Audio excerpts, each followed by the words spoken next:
PKS dan Demokrat adu jotos berebutan cawapres, Argo Javiras mengatakan sudah diprediksi koalisi rebahan ini bakal bubar dengan sendirinya pada waktunya.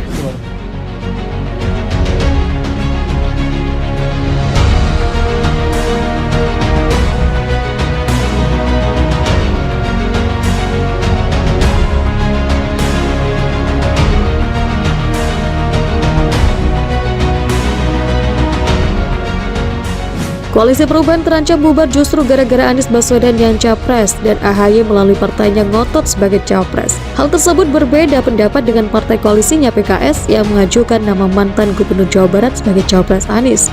Terancam bubar koalisi perubahan ini mendapatkan sorotan dari penulis Argo Javiras dengan menuliskan sebuah artikel sudah saya prediksi koalisi rebahan ini bakal bubar dengan sendirinya pada waktunya.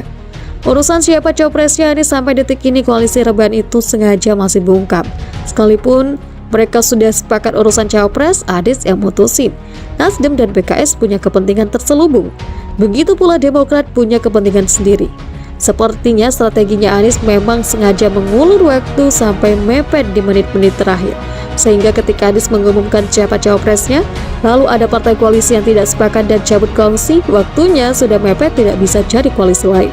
Sebab besar kemungkinan cawapres Anies bukan AHY. Jika AHY jadi wapresnya, berat buat Anies tembus sampai ke putaran kedua. Itulah sebabnya sampai detik ini koalisi rebahan itu masih belum mau mengumumkan cawapres pilihan Anies lantaran adanya emosi tidak percaya Nasdem dan PKS terhadap AHY. Di sisi lain, elektabilitas Anies juga terus anjlok. Saat ini pecah rekor berada di posisi ketiga, urutan terbawah. Merosot Teus. Demokrat pun beradang dan ancang-ancang bakal mengevaluasi dukungan mereka terhadap Anies. Ini jelas bumerang dan buah simulakama bagi Nasdem dan PKS. Usung AHY bakal keok, tidak usung AHY Demokrat bakal cabut dari gerombolan mereka.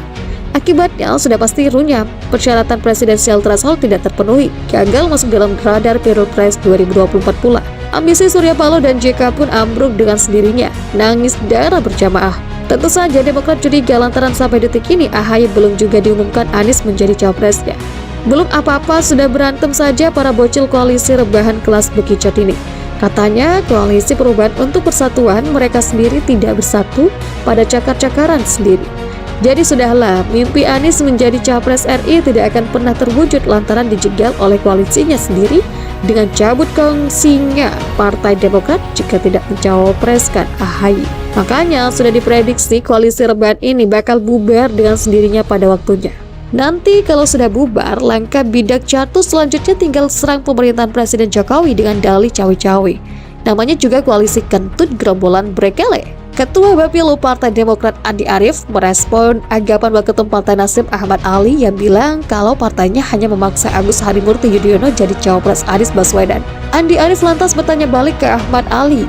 Melalui akun Twitternya, Andi Arief menepis anggapan tersebut. Andi Arief justru bertanya balik ke Ahmad Ali, apakah Nasdem akan keluar jika Anies akan memilih AHY sebagai cawapres? Menurut Ahmad Ali, gertakan Demokrat hanya untuk memaksakan AHY menjadi cawapres Anies dan akan cabut dari koalisi bisa membuat kita berbalik tanya pada Ahmad Ali, jika Anies memilih AHY, apakah Nasdem akan cabut dari koalisi? Kata Andi Arief dalam cuitannya yang diunggah Jumat 9 Juni. Sebelumnya, Ahmad Ali merespon pernyataan Andi Arief yang menyebut Demokrat akan memikirkan opsi lain bila hingga Juni tidak ada kepastian deklarasi capres-cawapres. Ali menilai Partai Demokrat mencari opsi lain lantaran tidak mendapat kepastian ketumnya AHY akan jadi cawapres Anies Baswedan. Mau ambil opsi lain? Pasti di pikiran kamu opsi lain itu Demokrat mau menarik diri dari koalisi perubahan. Atau mungkin bisa jadi karena ketidakpastian AHY jadi cawapres. Atau dia ingin mengatakan bahwa kalau Anies tidak dengan AHY, kami akan keluar. Kata Ali saat dihubungi Selasa. Ali mengatakan sejak awal partai di KPP sudah sepakat untuk membentuk kerjasama. Bahkan berdasarkan piagam perjanjian, setiap partai menyerahkan keputusan cawapres kepada Anies Baswedan, memberikan mandat kepada Anies untuk memilih cawapresnya. Nah, mandat itulah yang hari ini dan digunakan Anies untuk melakukan seleksi untuk mencari kira-kira siapa cawapres yang pas. Tutur Ali. Ia mengatakan turunnya elektabilitas Partai Demokrat di Litbang Kompas juga dialami oleh Nasdem. Ia menilai bisa saja penurunan itu lantaran ada partai yang ingin memaksakan kadernya menjadi pendamping Anies. Kalau kemudian mengenai ini kan survei Kompas terakhir kan, ada penurunan atau suara Demokrat agak menurun kan, termasuk Nasdem terus menjadi alasan itu. Ya, saya berpikir lain juga, tutur Ali. Jangan-jangan Anies ini tidak naik surveinya dan kemudian partai-partai yang berkoalisi turun surveinya, karena ada partai yang sudah secara terbuka terkesan memasangkan Anies dengan kader tertentu. Sambungnya. Di sisi lain, meski sudah ada 3 calon presiden yang telah mendeklarasikan diri mereka menjadi bakal capres 2024 hingga 2029, namun soal sosok cawapresnya masih abu-abu. Namun, sudah banyak tokoh politik yang disebut-sebut bakal jadi capres 2024-2029 mendatang.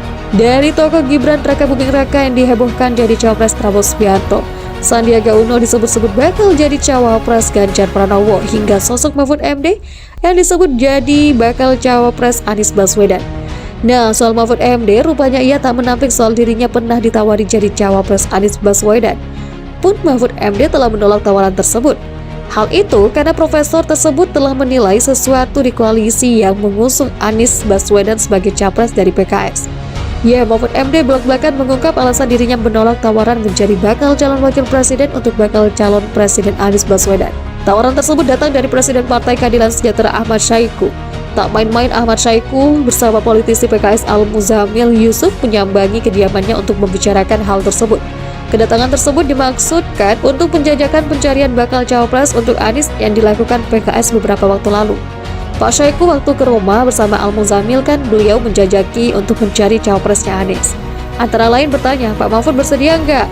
Ungkap Mahfud menirukan perkataan Ahmad Syahiku saat memberikan keterangan kepada wartawan di Kompleks Istana Kepresidenan Jakarta Senin. Enggak, jawab Mahfud.